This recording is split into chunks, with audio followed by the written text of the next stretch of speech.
आज का जो दो सवाल है, सिर्फ दो सवाल को हम पड़ताल करते हैं पहले। उन दो सवाल के जवाब के अंदर मुझे लगता है कि आपको इससे जुड़ी हुई हर सवाल का जवाब मिल जाएगा। वायरस की दुनिया का हर सवाल का जवाब इसी दो सवालों में मिलेगा। ये दो सवाल बड़े महत्वपूर्ण है आपके लिए। पहला सवाल ये है, if a rabies dog bytes and you catch the rabies, is the death inevitable, is it dangerous? अगर कोई पागल कुत्ता आपको काट ले और आपको रेबीज हो ही जाता है तो क्या मरना तय है? क्या ये खतरनाक है? एक सवाल है। हालांकि आपका ऑब्वियस आंसर क्या होगा? हाँ खतरनाक है, मर ही जाएंगे। ये तो हो गया ऑब्वियस आंसर। क्या लेकिन ये क्या वाकई में ऐसा है? दूसरा सवाल, in modern allopathy treatment vaccine देते हैं या फिर RIG देते हैं, रेबीज इम्यूनोग्लोबुलिन, इसके बारे में बात करेंगे। Effective against the vaccine, against the rabies, क्या ये इफेक्टिव है? अगर रेबीज हो जाए या पागल कुत्ता या काट ले तो ये वैक्सीन इफेक्टिव है क्या? और क्या ये सेफ है, लगाना चाहिए? तो ये दो सवाल के अंदर छुपे हैं कई सारे राज, और ऐसे राज जो जिसको अगर हमें उसका खोलना है तो आज से 4000 साल पहले से, जब से लिपियां लिखी गई, वहां से जर्नी शुरू करनी पड़ेगी। जहां से लिपियां लिखी गई वहां से जर्नी शुरू करेंगे तो इंटरेस्टिंग है। ये करीब 4000 साल पहले मेसोपोटामियन सिविलाइजेशन में जो लिखे गए थे लिपियां, उनमें ये लिखा गया था कि कुत्ते के मुंह में जैसे कोई बीज होती है, कुछ चीज होती है, जब वो किसी को काटता है तो वो उससे ट्रांसफर हो जाता है, जिससे बीमारी हो सकती है, मौत हो सकती है। ये 4000 साल पहले लिखी गई थी। और ऐसा ये भी एक बेबीलोनिया, जो कि अभी इराक का पार्ट है, 4000 साल पहले यही लिखा था। ये बड़ा इंटरेस्टिंग है कि अगर आपका कुत्ता पागल हो जाता है, आपके कंट्रोल से बाहर हो जाता है और किसी भी इंसान को काट देता है और वो इंसान मर जाता है, तो आपको करीब 40 शेकल्स देने पड़ेंगे उसके घर वालों को। 40 शेकल का मतलब, एक शेकल मतलब 10 ग्राम सिल्वर, 800 रुपए। 40 शेकल मतलब कितने रुपए हो गए? 3000 रुपए। तो 3000 रुपए देने पड़ेंगे। अगर वो स्लेव है, अगर किसी का गुलाम आदमी को काट लेता है तो गुलाम इंसान के परिवार वालों को 15 से ही काम चल जाएगा। 15 शेकल मतलब कितना हुआ? 1200 रुपए देने से काम चल जाएगा। तो ये स्क्रिप्ट से ये पता चलता है कि हाँ, मौत तो हो सकती है, तभी जाके ये सारी बात लिखी होंगी। लेकिन इतना कम पैसा देना पड़ेगा, इससे ये भी साबित होता है कि मौत रेयरली होगी। मौत उसी की होगी जिसकी इम्यूनिटी बड़ी खराब होगी।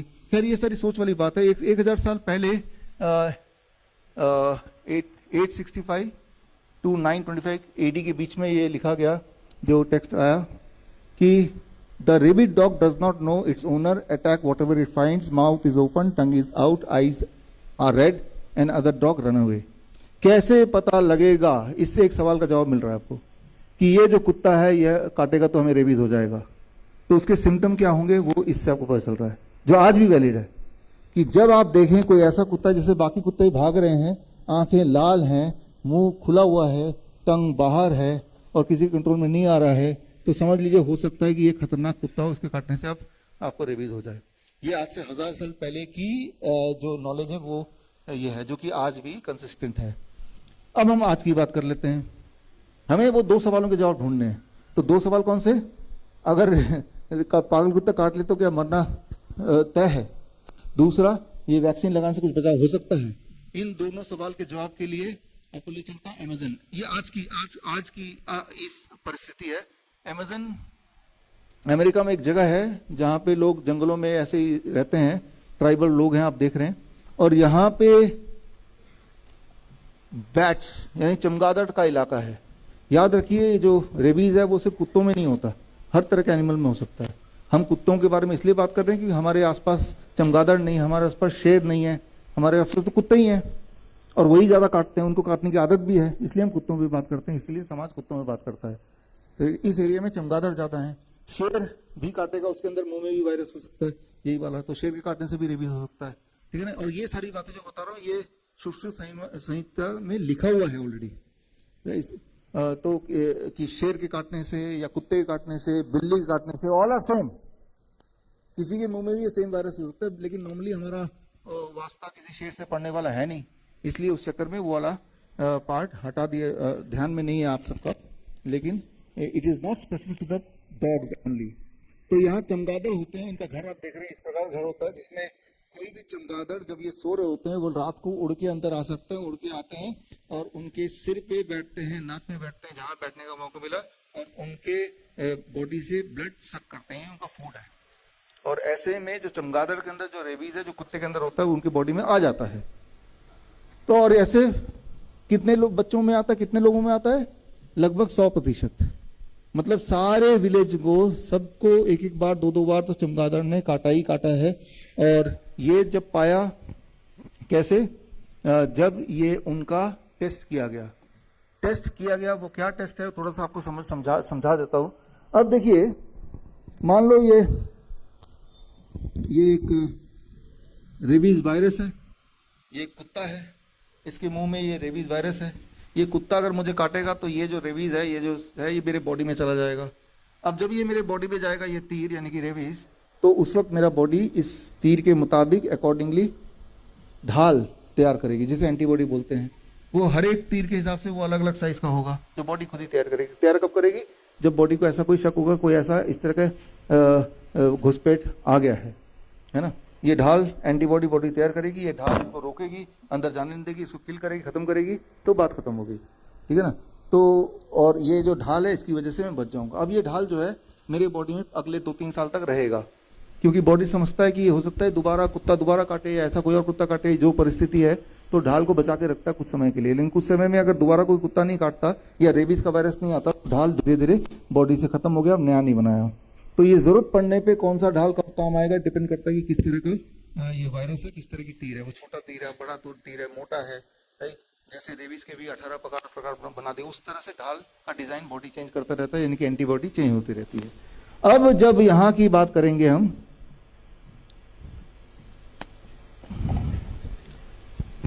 आप स्विच मत करो, बार बार, इसको ऐसे ही रहने दो। तो अब जब इन सारे पूरे गांव वालों का बॉडी में जब टेस्ट किया, तो पाया कि सबके बॉडी में ये ढाल रेबीज का पाया गया, जिससे ये साबित होता है कि पिछले कम से कम 3 साल के अंदर तो एक बार तो काटा ही होगा।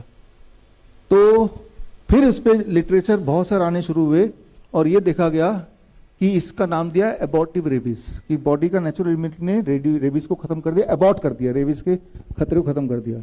तो इन जो गांव वाले हैं, ऐसे हजारों की तादाद में हैं, जिनको कुछ फर्क नहीं पड़ता, क्योंकि वहां कोई मरता ही नहीं है रेबीज से, क्योंकि बॉडी की इम्यून सिस्टम एनफ होती है कि वो इम्यून सिस्टम उस रेबीज को खत्म करने के लिए अपना ढाल खुद बनाए, और वो ढाल 3 साल तक तो रहता ही है, फिर 3 साल बाद काटेगा तो बॉडी फिर बना लेगी।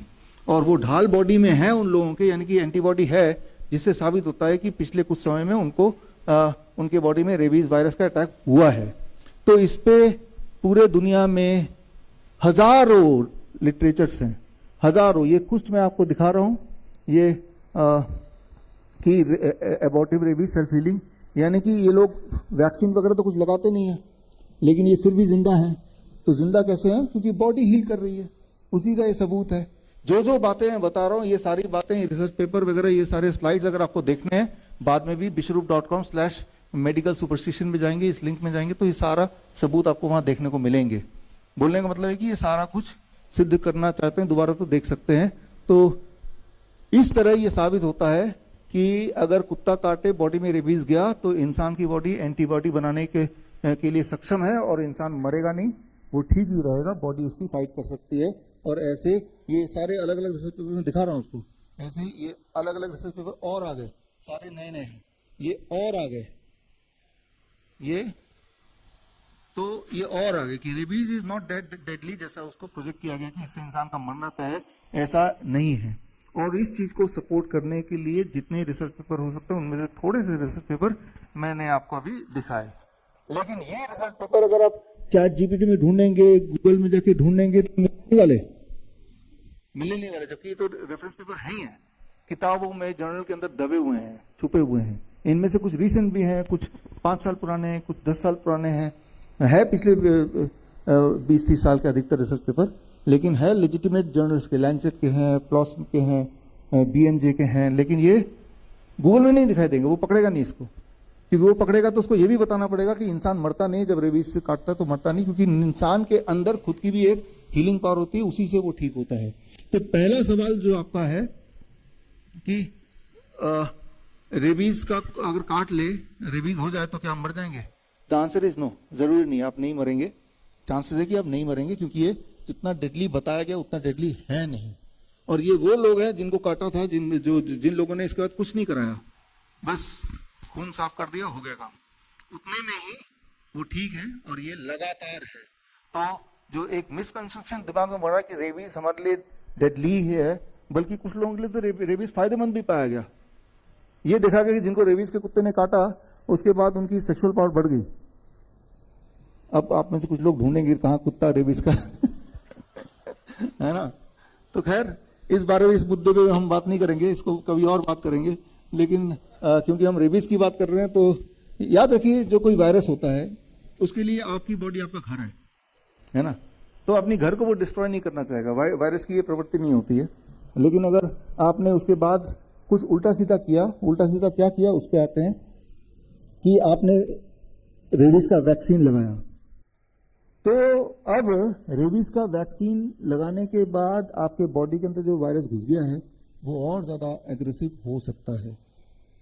इसका सबूत आपके सामने है कि अब ये देखा गया है कि रेबीज का जो वैक्सीन है वो 100% फेलियर है। ये 2016 का है, ये 1993 का है। रेबीज के वैक्सीन पे जितने रिसर्च हुए हैं उनसे साबित होता है कि रेबीज का वैक्सीन 0% काम करता है। 0% सबूत आपके सामने। और ऐसा कोई एक सबूत नहीं है, ऐसे बहुत सबूत हैं। ये फेलियर ऑफ रेबीज वैक्सीन कि वो काम ही नहीं करता, वो उतना ही काम करता है जितना काम ये मेरा ये नींबू और ये टोटका करता है, बस इससे ज्यादा नहीं काम करता। राइट, ये है, दैट्स हाउ इट इज। और बल्कि रेबीज के वैक्सीन से रेबीज हो जाती है, ये रहे सबूत। रेबीज के वैक्सीन से रेबीज क्यों हो जाती है? क्योंकि रेबीज के वैक्सीन में होता क्या है, हालांकि इसमें एफपीवी लिखा हुआ है, मान लेते हैं रेबीज का वैक्सीन है। अब इससे हुआ क्या कि जब इसके अंदर भी रेबीज का ही अंश है, वायरस ही इसके अंदर, उस वायरस को बॉडी में भेजा जाता है। अब ये साइंस को थोड़ा समझना पड़ेगा। मान लीजिए ये कुत्ता है, इसको भी ले लेते हैं, इसको भी ले लेते हैं, ये रेबीज का वैक्सीन मान लीजिए थोड़ी देर के लिए। और एक चीज लाना, इधर रखो ना, ले ले ले ले। ये कुत्ता रेबीज वाला, इसने मुझे काटा, तो ये मेरी बॉडी में रेबीज का वायरस घुस गया। इसको मैं जेब में घुसा देता हूँ, है ना। ये इसने मुझे काटा, ये दे दो ना, तो हाँ घुस गया। अब मैं पैनिक हो गया, चोट भी लगी, खून भी टपका, रेबीज का मेरे बॉडी में है। डॉक्टर पास गए, डॉक्टर क्या बोलेगा कि मेरे पास एक वैक्सीन है, इसके अंदर भी ऐसे ही एक और वायरस घुसा हुआ है, एक तो घुस ही गया, दूसरा भी घुसा दो। और भी बोलेगा, ये कन्विंस करने की कोशिश करेगा क्योंकि ये घुसेगा तो आप ठीक होंगे। सोच के देखिए, एक वायरस ऑलरेडी मेरे बॉडी में घुसा हुआ है और डॉक्टर ने मुझे इंजेक्शन लगाया, अब ये ये भी घुसा हुआ है। तो क्या दोनों के घुसने से अब मेरे मरने के चांसेस कम हो जाएंगे? कैसे हो सकता है? एक ऑलरेडी घुसा हुआ है, एक कुत्ते ने घुसाया, एक उस पागल डॉक्टर ने घुसाया, ऊपर से बोल रहे हैं कि इससे मैं ठीक हो जाऊंगा। ये कैसे हजम हो रहा है आपको? क्या लॉजिक है इसका? कैसे हजम हो सकता है ये बात कि जो चीज को उससे ठीक करना चाहते हैं वो एक और घुसा दो तो इंसान ठीक हो जाता है? ये लॉजिक है, ठीक है ना। तो ये जो वैक्सीन है, वैक्सीन के अंदर कोई दवाई नहीं है, वैक्सीन के अंदर वही चीज है जो उस कुत्ते ने आपके बॉडी में घुसाया है, ठीक है ना। तो और ये मान भी लिया हमने, ठीक है ना। और मुझे पता है कि अभी आप लोग छोड़िए जो ऑनलाइन मुझे सुन रहे हैं, अभी अगर आप घर से बाहर निकलेंगे, कुत्ता काटेगा, तब आपका दिमाग फिर शून्य हो जाएगा, फिर भी आप लगाएंगे। आस्था वाली बात याद रखिए, मानवता की अगर बात करें, इंसान में आस्था ऊपर आता है, इंटेलिजेंस नीचे आता है, पहले वो आस्था पे जाता है, इसलिए सर्वनाश होता है, इसलिए गड़बड़ होती है, इसलिए ये सब ये कर पा रहे हैं। तो यहाँ पे मैं ये बोलना चाह रहा हूँ कि रेबीज वायरस क्यों, वैक्सीन क्यों फेल होती है, कोई वैक्सीन क्यों फेल होती है? क्योंकि वैक्सीन का साइंस ये है कि जिस चीज से आपको बचाना है वही चीज एक और घुसा दो, वो इसके अंदर बंद है। और फिर इससे ये लॉजिक है कि जब ये वाला था ना जो मैंने यहां से निकाला था, हाँ, जब ये वैक्सीन से आएगा तो इसके अगेंस्ट बॉडी ढाल बनाएगा, और ये ढाल इसको निकालेगी। जब ये घुसी के अंदर तो तब भी तो बॉडी ढाल बनाएगा ना। एक और घुसाने से आप बॉडी थोड़ा सोचेगा आप दो आगे, आप तो बनाना ही पड़ेगा ढाल, एक आगे तो नहीं बनाऊंगा, या तो ऐसा कुछ हो। तो ये समझना पड़ेगा, जब कुत्ते ने आपके बॉडी में ये रेबीज डाल ही दिया है तो तभी बॉडी एक्टिवेट हो गया अपना ढाल एंटीबॉडी बनाने के लिए।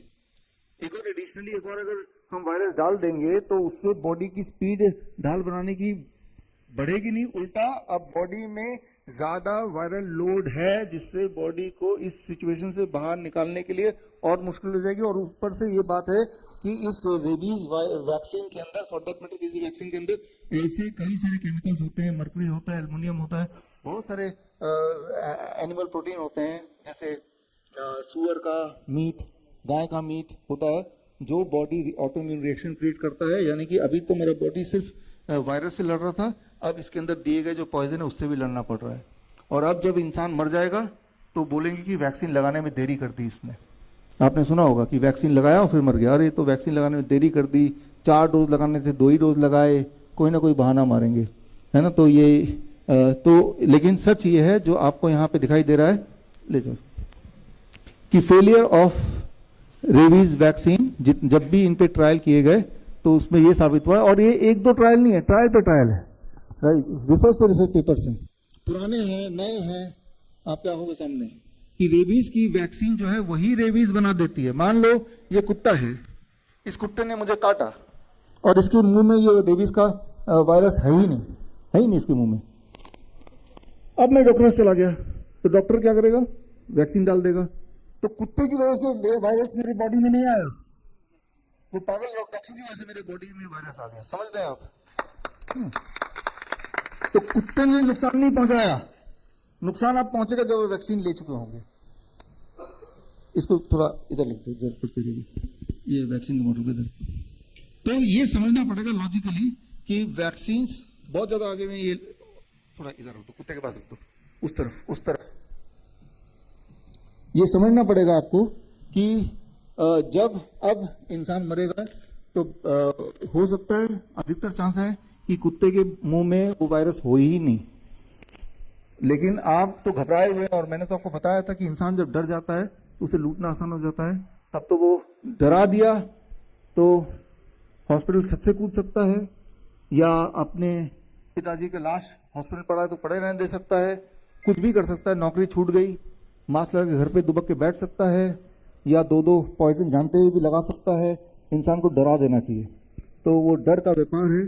जबकि असलियत यह है कि रेबीज वैक्सीन से ही रेबीज हो सकती है या होती है। और क्योंकि इसके अंदर डेथ बाय रेबीज वैक्सीन, इसके अंदर बीफ का, पोर्क का मीट, जिसे हम बोल सकते हैं मेडिकल भाषा में जिलेटिन, वहां बीफ नहीं लिखा रहेगा, वर्ड पोर्क नहीं लिखा रहेगा, सुअर का मीट ऐसा नहीं लिखा रहेगा वैक्सीन के, उसमें जिलेटिन लिखा रहेगा। अब जिलेटिन तो यही होता है ना, लेकिन एक ऐसा शब्द लिख दिया जो आपको लगता है होगा कोई केमिकल, क्या पड़ताल करता है। अब जरा सोच के देखिए कि आप क्या चाहेंगे कि आपके बॉडी के अंदर कोई गाय का मीट का कोई अंश हो, कोई सुअर का मीट का अंश हो, स्पेशली तब जबकि हमें पता है इससे कुछ फायदा तो है नहीं, नुकसान है। और वो जो एनिमल प्रोटीन जब बॉडी में ब्लड के बहाया जाता है, जिससे ऑटो इम्यून डिजीज ट्रिगर होता है कुछ लोगों के लिए, एंड वो ऑटो इम्यून डिजीज से फेटल हो जाता है मामला कभी कभी, और इंसान की मौत हो जाती है, वैक्सीन इंड्यूस्ड डेथ। लेकिन अब सारा का सारा दोष किस पे आ गया, वो कुत्ते ने काटा था ना उस वक्त, जिसकी वजह से ये हो गया, राइट, बोल दिया है ना। तो ये रेबीज वैक्सीन एडवर्स रिएक्शन, ये और भी कुछ रिसर्च पेपर आपके आंखों के सामने है, डेथ बाय रेबीज और रिसर्च पेपर है। और अब ये सारे रिसर्च पेपर वो हैं जिससे आपको ये समझ आएगा कि इवन जानवरों को भी रेबीज की वैक्सीन नहीं लगानी चाहिए। अपने कुत्ते को हर 2-3 साल में लगाते हैं ना आप, तो जो असर आपके बॉडी में आ रहा है वही एडवर्स रिएक्शन जानवरों में आ रहा है। लेकिन जानवरों की जो एडवर्स रिएक्शन है उसकी रिपोर्टिंग, और इंसान में एडवर्स रिपोर्टिंग की रूटीन जो रिपोर्टिंग है वो ग्रॉसली अंडर रिपोर्टेड। ये कई सारे पेपर्स हैं जिसमें यही मुद्दा उठाया गया कि इंसान को जो रेबीज के वैक्सीन से, या जानवरों को भी जो रेबीज के वैक्सीन से नुकसान हो रहा है, उसे रिपोर्ट ही नहीं किया जाता, वो अंडर रिपोर्ट किया जाता है, जिससे आपको लगता है कि सेफ ही होगा, क्योंकि ऐसा कुछ होता तो रिपोर्ट होता। और इसके कितने सारे एविडेंसेस हैं जो आपके आंखों के सामने आप अभी देख ही रहे हैं, राइट। ये एविडेंसेस हैं, ये नेक्स्ट एविडेंस अगर मैं लिस्ट करने सकता हूँ तो ये दिखाने में ही आज का 2-3 घंटे निकल सकते हैं। मैंने थोड़े एविडेंस डाले हैं ताकि आपको आइडिया लग जाए, राइट। तो इसीलिए अमेरिका में तो ये लॉ भी है, मेडिकल एग्जम्पशन क्लॉज इन रेबीज लॉ, कि अगर चाहे एनिमल लवर या कोई डोमेस्टिकेटेड अपने कुत्ते को रेबीज का वैक्सीन ना लगाए, क्योंकि उनको पता है इससे फायदा कुछ है नहीं, नुकसान और है, तो तो वो लॉ भी है कि एग्जम्पशन भी मिल सकती है, लॉ के अंदर प्रोविजन इसलिए कर दी गई है, और ये प्रोविजन कोई आज की बात नहीं, बहुत पहले से ही है, राइट। तो जिसके ये सारे सबूत हैं जो आप देख सकते हैं, पढ़ सकते हैं। तो वहाँ लोग थोड़े ज़्यादा जागरूक हैं, और वो जाके क्लेम करते हैं कि मेरे डॉग को कोई नुकसान नहीं होना चाहिए, तो इस तरह के वैक्सीन हम अपने डॉग को नहीं लगाएंगे।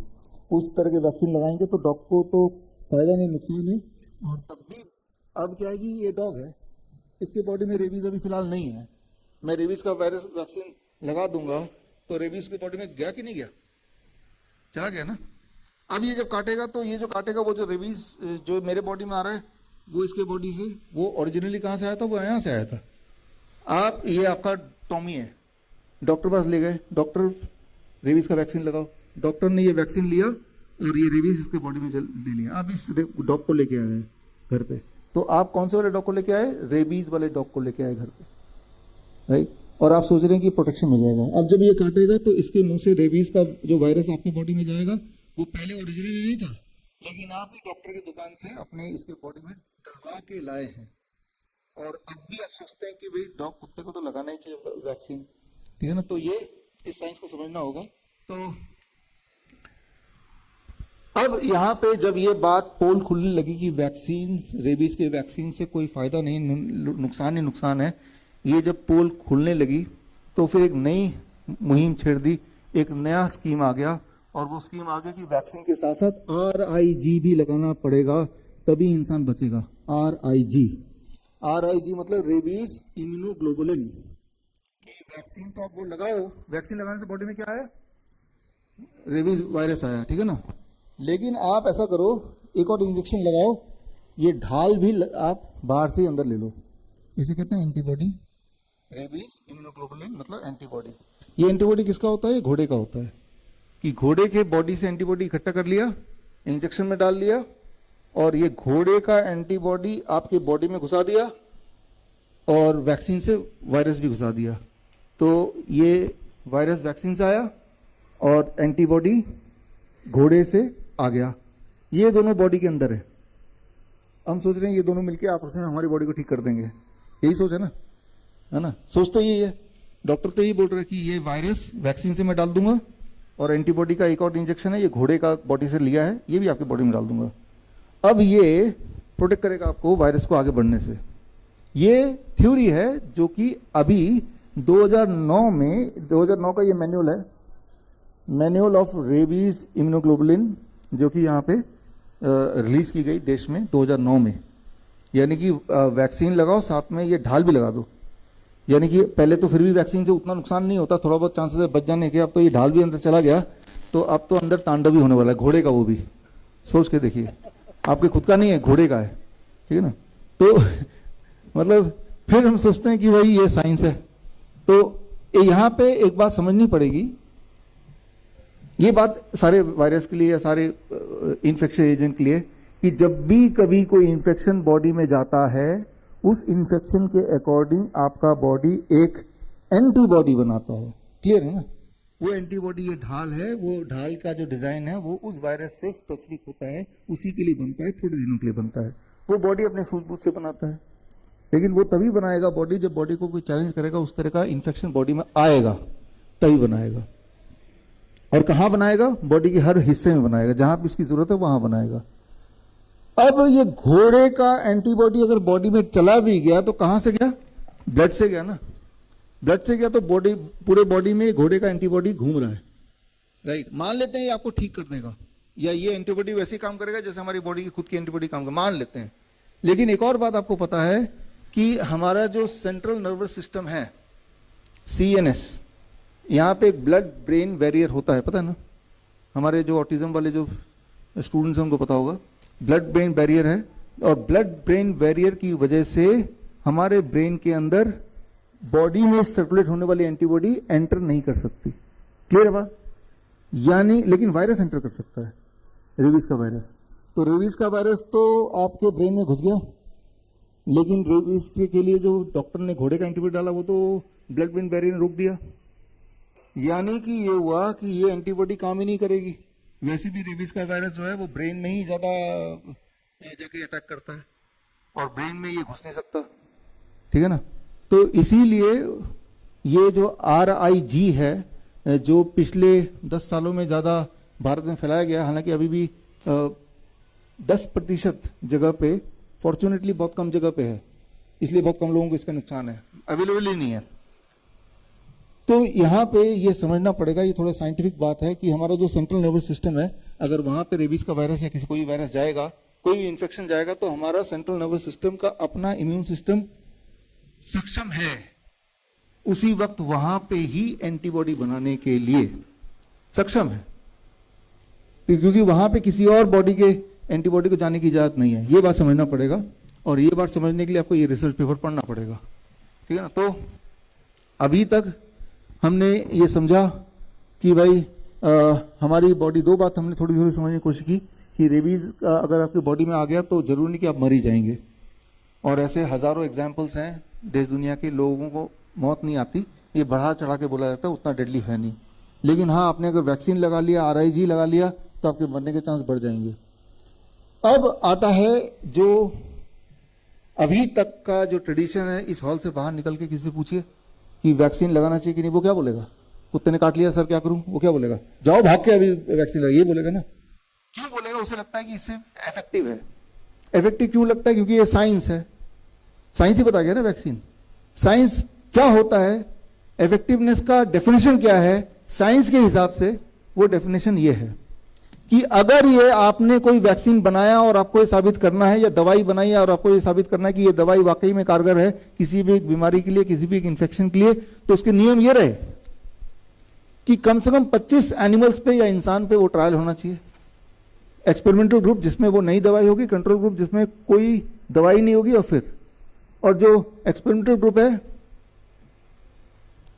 कंट्रोल ग्रुप, ये उल्टा हो गया।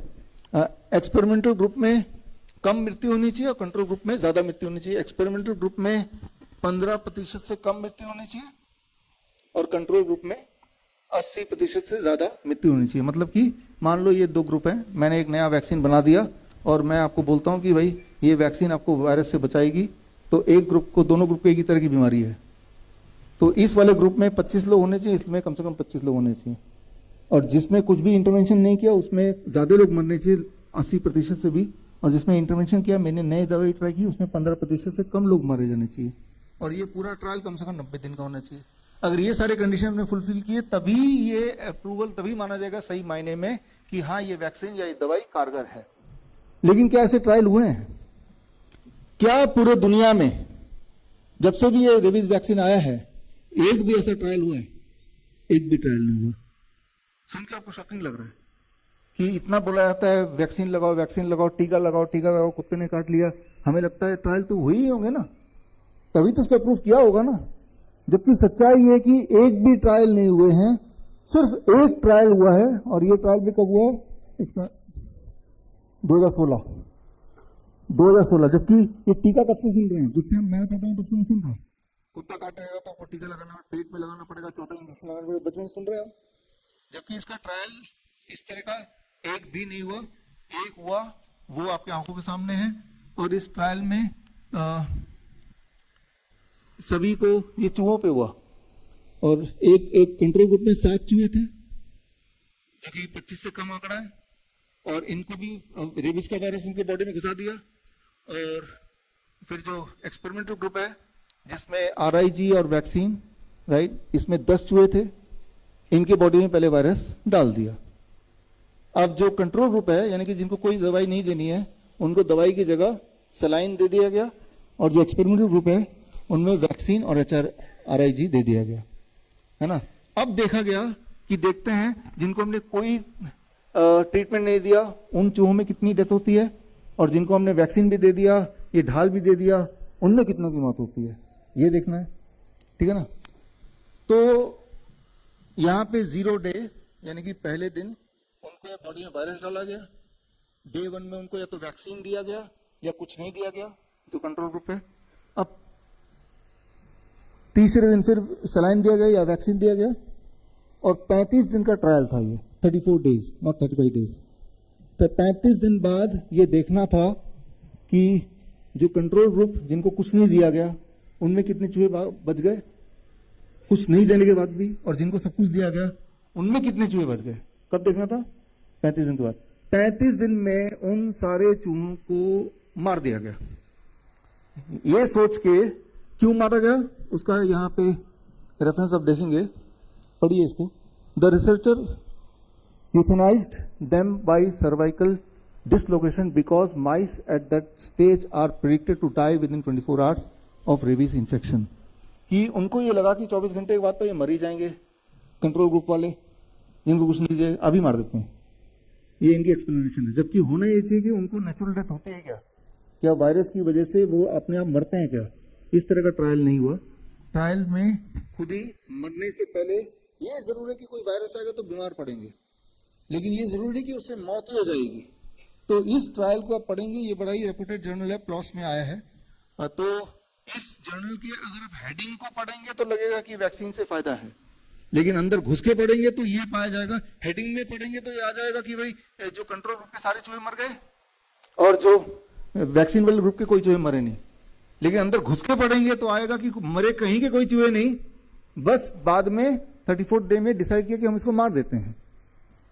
क्यों मार देते हैं? क्योंकि हमें क्यों मार देते हैं तो ये साइंटिफिक वर्जन लिखे, हमें अगर और डिटेल में पढ़ेंगे हमें उनका तड़पना देखा नहीं गया, इसलिए मार देते हैं उनको। जबकि हर साल इस तरह के एक्सपेरिमेंट में करीब 20 करोड़ चूहों का इस्तेमाल होता है, 20 करोड़ हर साल, राइट। और यहाँ पे वो अपना इमोशनल दिखा रहे हैं कि उनको हम आजाद कर दिया हमने कि तू कल मरेगा मैं आज ही मार दूंगा। तो ये रिसर्च है। अगर आपको कोई ये समझाए इस हॉल के बाहर जाने के बाद कि वैक्सीन से फायदा होता है, आप अगर उनको बोले एक रिसर्च पेपर लाके दिखाओ तो अगर हद से हद वो ये वाला लाके दिखाएंगे। और इसका क्या हाल है वो मैंने आपको बता दिया, राइट। और कुछ नहीं दिखाएंगे, ये दिखा देंगे, राइट। तो जो बेस है, जो फाउंडेशन है कि कुत्ते के काटने से वैक्सीन लगाना चाहिए, वो फाउंडेशन इतना मजबूत है, इतना कमजोर है, वो आपकी आंखों के सामने है, राइट। तो अब इस सवाल पे अगर दोबारा हम आ जाते हैं कि जो अभी तक हमने समझा कि रेबीज के अगर कुत्ता काट ले तो क्या डेथ इनएविटेबल है? तो आंसर इज नो, राइट। क्या ये डेंजरस है? Answer is no. खतरनाक भी नहीं है, डेथ इनएविटेबल नहीं है।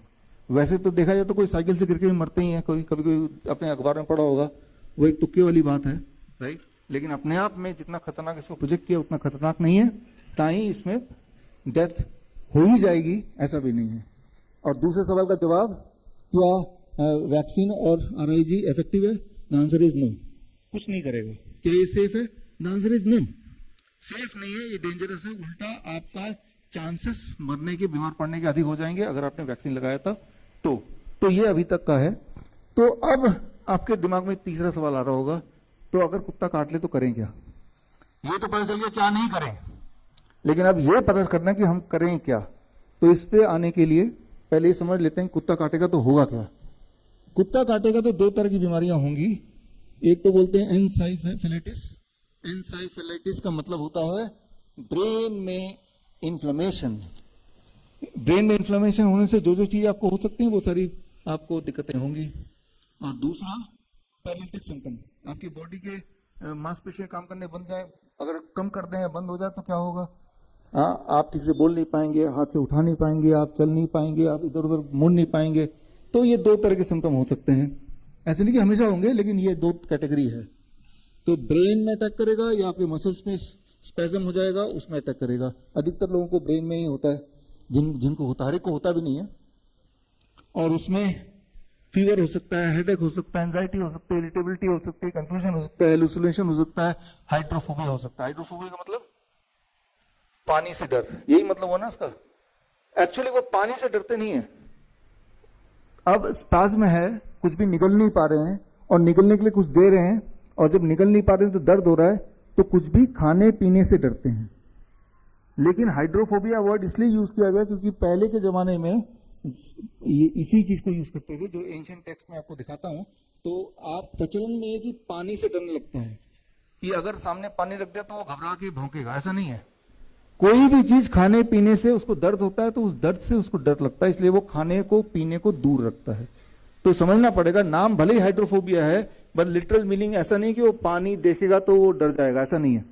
तो इस तरह से ही वो मसल स्पैज्म होगा, सीजर होगा, ये सारे इसके सिम्टम्स हैं, राइट। और ये और सिम्टम्स है, ये सारे सिम्टम हो सकते हैं अगर ब्रेन में इन्फ्लेमेशन हो जाए। और ये पैरालिटिक रेबीज जो 20% लोगों को होगा, तो पैरालिटिक रेबीज से आपको समझ आ रहा होगा कि अगर हमारे चेस्ट में पैरालिसिस हो जाएगा तो हमारी शॉर्टनेस ऑफ ब्रेथ आ जाएगी, हाथ में हो जाएगा तो हाथ की मूवमेंट कम हो जाएगी, इस तरह से ये सारे सिम्टम हो सकते हैं। तो इस तरह से पहचान होती है। अब इंपॉर्टेंट बात यह है कि कई सारी और बीमारियां हैं जिस बीमारी में भी यही वाले सिम्टम होते हैं। कई सारी और बीमारियां, जैसे अभी जो मैंने बताया उसके रेफरेंस पेपर ये हैं, ये सारे रेफरेंस पेपर हैं। ये कई सारी और बीमारियां हैं।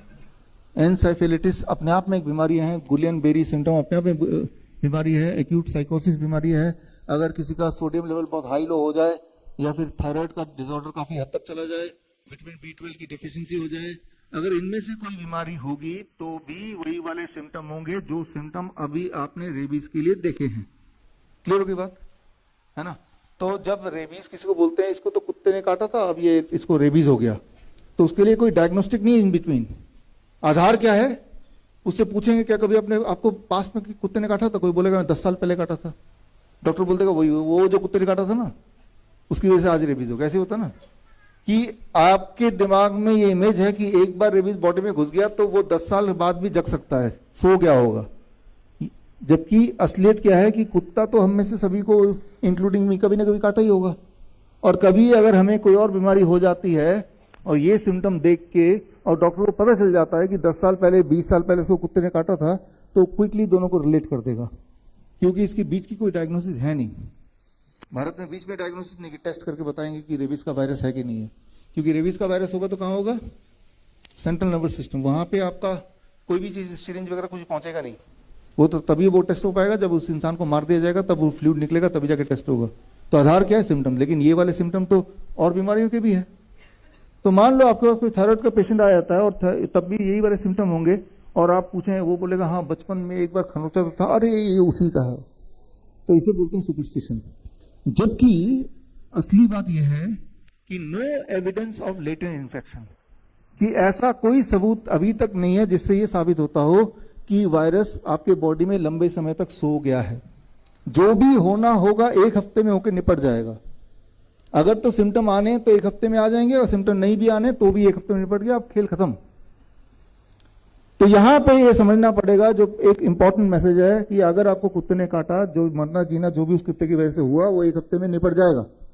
या तो सिम्टम आ जाएंगे, या सिम्टम नहीं आए तो बॉडी ने इम्यूनिटी ने अपना काम कर दिया।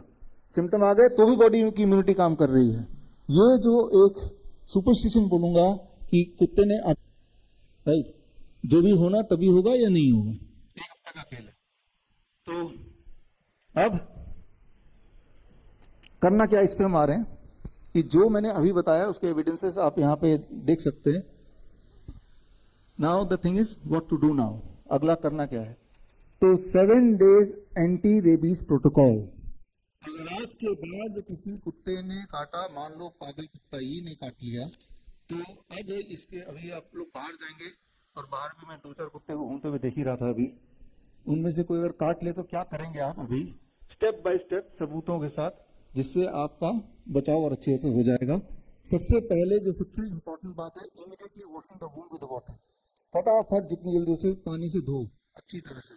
पानी से जब धोते हैं तो वायरल लोड जो इन्फेक्शन वो अपने आप ही कम हो जाता है, वो धुल जाता है। बड़ी सिंपल सी लॉजिक है, और ये सारा आज से 4000 साल पहले भी लिखा गया था, और जिसे मॉडर्न साइंस बोलते हैं उसमें भी लिखा गया है। फिर डेली वॉश बाय नीम डिकॉक्शन।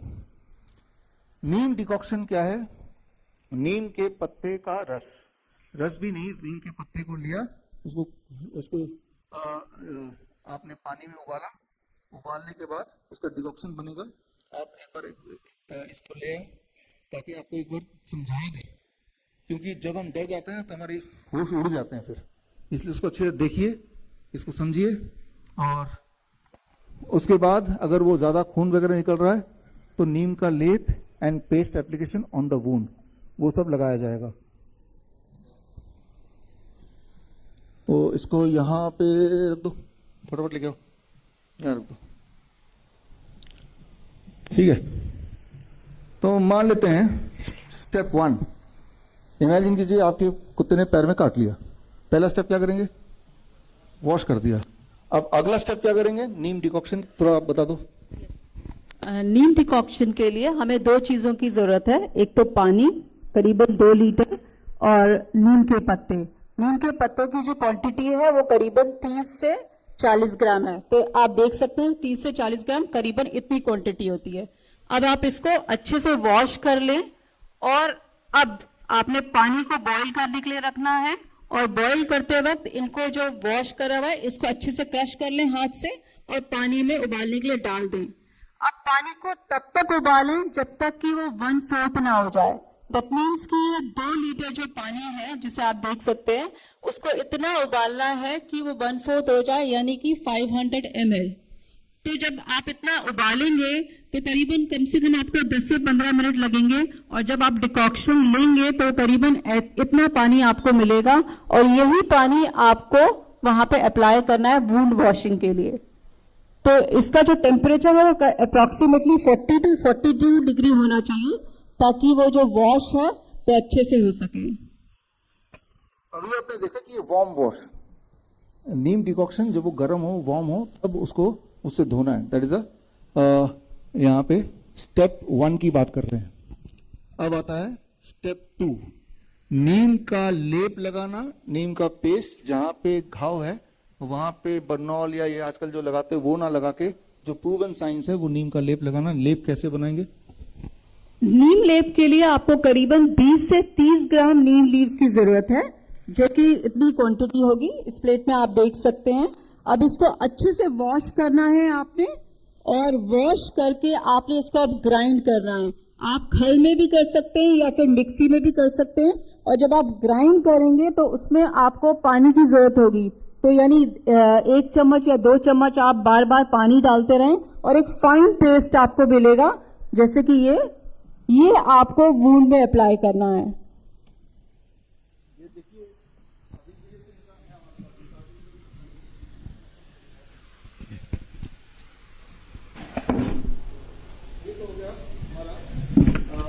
स्टेप 2 क्लियर हो गया ना ये, और ये रोज करना है, 7 दिन का प्रोटोकॉल है, ठीक है ना। स्टेप 3 हीट ट्रीटमेंट, ये बहुत इंपॉर्टेंट, इंटरेस्टिंग, बहुत पावरफुल है कि स्टीम सोना बाथ, स्टीम बाथ बोलते हैं, सोना बाथ बोलते हैं। 40 to 50 डिग्री सेल्सियस जितना आप कर पाए 10-10 मिनट दिन में 3 बार। एक बात मैं बता दूं, ये सारा कुछ मेरी खोज नहीं है, मेरा उपलब्धि नहीं है, पहले से दर्ज है, वो मैं एविडेंस से दिखाऊंगा। मैं सिर्फ ये है उपलब्धि की मैं आपको बता रहा हूं, राइट। तो 40 से 50 डिग्री सेल्सियस का steam bath for 3 times a day for 7 days. पहला दिन का पहला बात बहुत इंपॉर्टेंट है। लिटरेचर में लिखा है कि पहला बात से ही सारा वो वायरस खत्म खेल, लेकिन आगे ये भी लिखा है कि 7 दिन कर ही लो, to be on a safer side, है ना। तो अब चौथा स्टेप क्या है कि ओरल मेडिसिन। उस 7 दिन में ओरल मेडिसिन कैसे लेना है? एक तो नीम लीफ, नीम के पत्ते, नीम के पत्ते का पाउडर ले सकते हैं। हमारे जो सर्टिफाइड नीम थेरेपी प्रैक्टिशनर उन सबको ये बात समझ आ रही होगी, आपने तो ये कोर्स में पढ़ाई है। नीम के पत्ते का पाउडर, 1 ग्राम पत्ते का powder for every 10 kg body weight. 40 kg का आदमी तो कितना ग्राम? 4 ग्राम दिन में 3 बार अगले 7 दिन के लिए, ब्रेकफास्ट से पहले, लंच से पहले, डिनर से पहले, ठीक है ना। तो वार्म वाटर में घोल के पी लेना, या आप ये भी कर सकते हैं कि भाई हर 10 kg पे 1 पत्ता खा ही लीजिए। तो यानी कि अगर मेरा वेट 70 kg है तो ऐसे 5-7 पत्ते मैं सुबह भी चबा लूंगा, लंच में भी चबा लूंगा, डिनर में भी चबा लूंगा, पाउडर की भी आवश्यकता नहीं है, पत्ते तो आप हरे वाले खा लीजिए। और साथ में जो सुश्रुत में लिखा है तिलकल्क, तिल की एक चटनी, उसकी विधि अभी आपको समझाते हैं। ये चटनी बना के आपको 7 दिन तक लेना है। तिलकल के लिए आपको 4 चीजों की जरूरत है।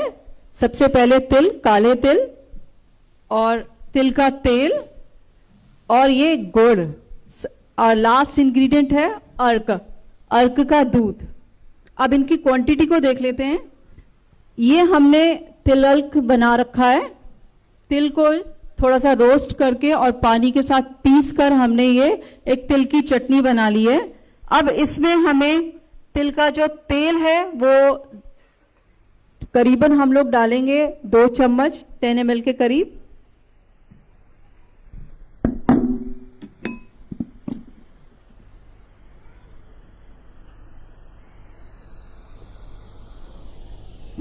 और गुड़ जो डालेंगे करीबन 4 ग्राम के करीब। और जो अर्क डालना है वो बहुत कॉशियसली डालना है, बिकॉज ये एक मेडिसिनल का काम करेगी अगर आप डोज सही डालेंगे, अदरवाइज फेटल भी हो सकता है। तो इसकी 1 या मैक्सिमम 2 बूंद से ज्यादा नहीं डालना। हम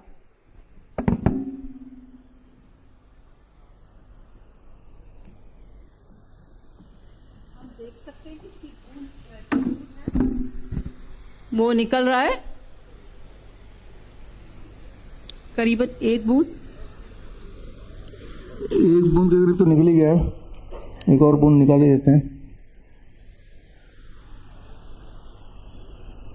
मैक्सिमम 2 बूंद से ज्यादा नहीं होना चाहिए।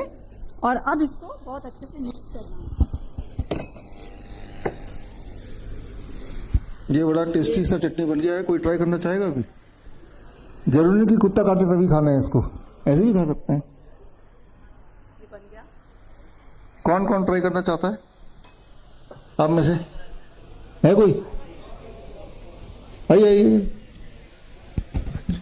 लीजिए ये लीजिए, बताइए सबको कैसा लग रहा है। और कोई ट्राई करना चाहता है? आइए आइए, चटनी जब बनी गई है कैसा लगा ये बताएंगे आपने? बहुत टेस्टी।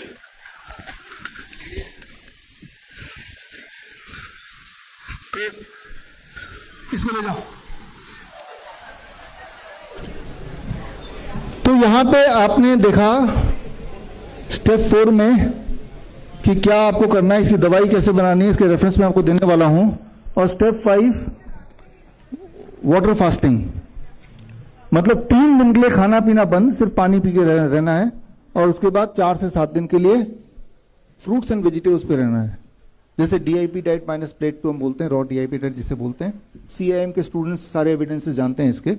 और ये है स्टेप 5, यानी कि ये 7 डेज का प्रोटोकॉल है। ये 7 डेज का प्रोटोकॉल अगर करेंगे तो ये इतिहास में देखा गया, वो एविडेंसेस भी हम शेयर करते हैं। वो एविडेंसेस, स्टेप 1 जो वॉशिंग है, राइट, धोना चाहिए इमीडिएटली। ये आप देखिए पहला पेपर जो है 1485 का है और 1578 का पेपर है, 1834 का पेपर है, और आखिरी पेपर 2020 का भी है। यानी कि एंशिएंट टाइम से लेकर अभी तक कंसिस्टेंटली ये तो क्लियर है कि धोना इमीडिएटली चाहिए, राइट। तो पहला स्टेप तो ये आपके सामने है। और नीम के पानी से धोना चाहिए। उसका जो हमारे नीम थेरेपी के स्टूडेंट्स हैं उन सबको पता है कि आप मेरी किताब ग्रीन गोल्ड पढ़ेंगे तो उसमें हजारों आपको रेफरेंस मिल जाएंगे, तो आपको पता चल जाएगा जो आपने सीखा है। स्टेप 2 लोकल एप्लीकेशन, नीम का लेप बनाना है और लेप लगाना है जहां पे जख्म हुआ है। तो उसके रेफरेंसेस भी इस किताब के अंदर आप ढेर सारे देख सकते हैं। Step 3 heat treatment. Heat treatment यानी कि सोना बाथ 10 मिनट, दिन में कितनी बार? 3 बार। कितने दिन तक? 7 दिन तक, ठीक है ना। इसके रेफरेंसेस आपकी आंखों के सामने हैं। ये बात पहली बार 1866 में ये डिस्कवर की गई थी कि अगर कोई पेशेंट एडवांस स्टेज में भी है, जिसको पूरे सिम्टम आ भी गए हैं, तो भी ये हीट ट्रीटमेंट बड़ी तेजी से काम करता है। और इसमें आप ये टेक्स्ट मैंने एज इट इज वहां से उठाया है। A single vapor bath is sufficient to prevent hydrophobia by eliminating the virus. Nevertheless, for the sake of greater security, I caused 7 to be taken in as many days at a temperature of from 42 degree to 48 degree. ये हूबहू Indian medical gadget अक्टूबर 1866, Lancet में भी simultaneously उसी वक्त आया था। 1866 में ही Lancet में भी आया था। लैंसेट दुनिया का नंबर 1 जर्नल माना जाता है। और वो जर्नल के लंदन ऑब्जर्वर में भी सेम चीज आई हुई है। उसके आगे का हिस्सा आप देख रहे हैं। और इसे टर्किश बात बोलते हैं, कुछ लोग उसे वेपर बात बोलते हैं, कुछ लोग उसे स्टीम सोना बोलते हैं, राइट। तो इसके कई सारे नाम है सब सेम ही। ये ब्रिटिश मेडिकल जर्नल 1888 आप देख रहे हैं। और यही सारी चीजें हमारे सुश्रुत संहिता में लिखी है, चरक में लिखा है, हिपोक्रेटिक टेक्स्ट में है। तो ये सारे कंसिस्टेंटली सेम ही चीज बोल रहे हैं। किसी भी तरह का वायरस अटैक अगर हो, नॉट जस्ट रेबीज, अगर आप स्टीम बाथ कर लेते हैं अच्छी तरह से दिन में 3 बार, तो वायरस का इफेक्ट खत्म हो जाता है। That is what is the evidence, right.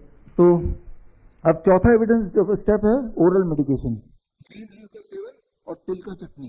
तो ये जो एविडेंस है उसके लिए ये सब रिसर्च पेपर आप अपने आंखों के सामने देख रहे हैं। और 5वां स्टेप कि water fasting for 3 days followed by that 4 से 7 दिन तक आपको vegetable fruit and vegetable fasting, इसके भी एविडेंसेस आप यहाँ पे देख ही रहे हैं। तो अभी तक पिछले 4000 सालों के सारे एविडेंस को मिला के एक ऐसा ट्रीटमेंट जो सेफ हो और इफेक्टिव हो, वो हमें कुछ नुकसान ना पहुंचाए और हमारे ठीक होने के चांसेस बढ़ा दे, तो वो ये 7 days एंटी रेबीज प्रोटोकॉल आपकी आंखों के सामने है। अब इसको कंक्लूड करते हैं, अगर अब कुत्ता काटेगा तो क्या करना है, तो बेस्ट तो है कि 7 days एंटी रेबीज प्रोटोकॉल कर ही लीजिए। उससे कम इफेक्टिव सिर्फ 2 तो लीजिए कम से कम, उससे भी कम इफेक्टिव कुछ मत कीजिए, लेकिन वैक्सीन मत लगाइए। राइट, कुछ नहीं करना भी बेटर है, कुछ नहीं करना भी इलाज है यहाँ पे, कि आप उसे छेड़ नहीं रहे वैक्सीन लगा के। राइट, तो यानी कि vaccine is a modern superstition.